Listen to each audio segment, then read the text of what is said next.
उपाध्यक्ष रणधीर कुमार जी, मुख्य प्रवक्ता मनोज कुमार सिंह जी, सोशल मीडिया प्रभारी पवन कुमार भगत जी,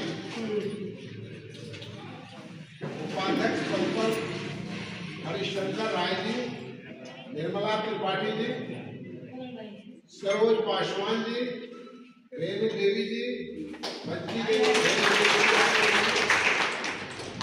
बच्ची देवी जी, अवधेश प्रसाद जी और जावेद अब्बास जी, ये सभी लोग हमारे उपाध्यक्ष और राउत प्रखंड के हैं।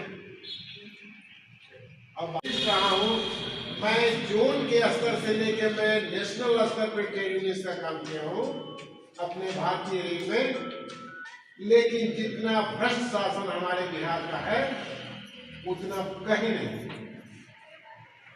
मैं इसलिए कह रहा हूँ दावे के साथ कि मैं आज भी भ्रष्टाचार की लड़ाई लड़ रहा हूँ और देख रहा हूँ कि कितनी मुझे तकलीफें आ रही हैं। और जितने हमारे यहाँ भाई बैठे हैं, जो भी हमारे पदाधिकारी हैं, कम से कम पंचायती राज व्यवस्था में आधे लोग तो किसी न किसी रूप से रिप्रेजेंट कर ही रहे हैं।